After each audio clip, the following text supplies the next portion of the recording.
High বন্ধুরা, সবাই কেমন আছো? আশা করি সবাই অনেক ভালো আছো। আজকে আমি তোমাদের সামনে ঘরোয়াভাবে চিকেন রেসিপি নিয়ে হাজির হয়েছি। দেখো চিকেনের কালারটা কতটা পারফেক্ট হয়েছে। আশা করি আজকের এই রেসিপিটা তোমাদের অনেক ভালো লাগবে।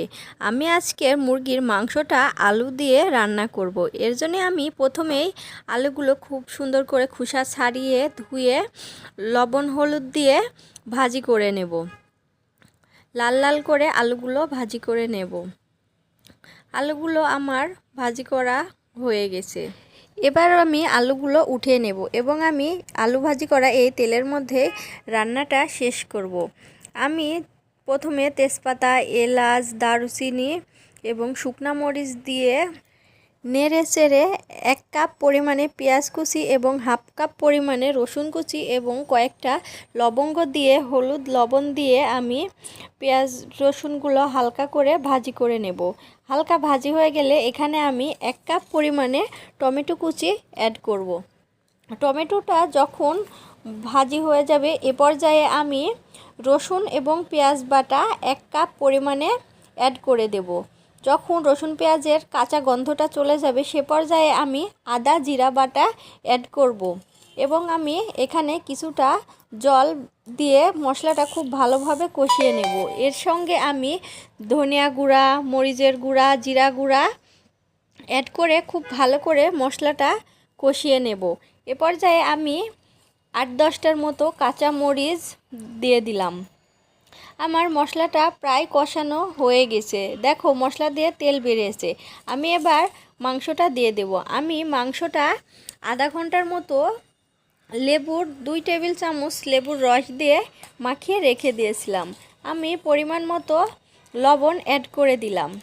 এবার আমি খুব ভালোভাবে মশলার সাথে মাংসটা মিশিয়ে খুব ভালোভাবে কষিয়ে নিতে হবে। বন্ধুরা, মাংসটা যত সুন্দরভাবে তোমরা নেড়েচেড়ে কষাবে মাংসটা কিন্তু ততটাই পারফেক্টলি রান্না হবে। এ পর্যায়ে আমি 2 টেবিল চামচ পরিমাণে মুরগির মাংসের মশলা দিয়ে খুব ভালোভাবে নেড়েচেড়ে মিশিয়ে নেব। এবার আমি ভাজি করে রাখা আলুগুলো দিয়ে দেব। মাংসগুলো অনেকটাই কষানো হয়ে এসেছে, আর কিছুক্ষণের মধ্যে মাংসটা কষানো হয়ে যাবে। দেখো মাংসটা পুরোপুরি একদম গলে গেছে এবং আলুটাও গলে গেছে। তার মানে বুঝতে হবে যে মাংসটা কষানো হয়ে গেছে। আমার ভিডিওগুলো তোমাদের কেমন লাগে অবশ্যই কিন্তু আমাকে জানাবে এবং আমাকে সাপোর্ট করে সবসময় আমার পাশে থাকবে।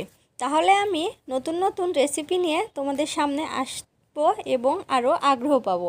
আমি পরিমাণ মতো মাংসের ঝোলের জন্য জলটা অ্যাড করে দিয়েছি। এবার আমি পরিমাণ মতো কিছুটা লবণ দিয়ে দিলাম।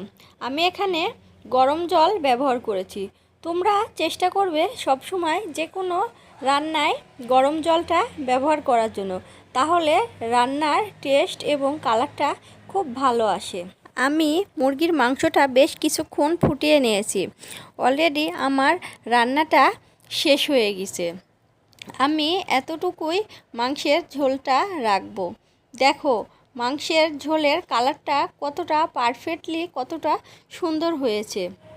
তোমরা এই মুরগির মাংসটা ভাত, রুটি, পরোটা যে কোনো কিছুর সঙ্গেই খেতে পারো। অনেকটাই লোভনীয় কালার হয়েছে আজকের মুরগির মাংসর রেসিপিটা। তোমরা চাইলে আলু দিয়ে মুরগির মাংস রেসিপিটা এইভাবে অনায়াসে রান্না করতে পারো।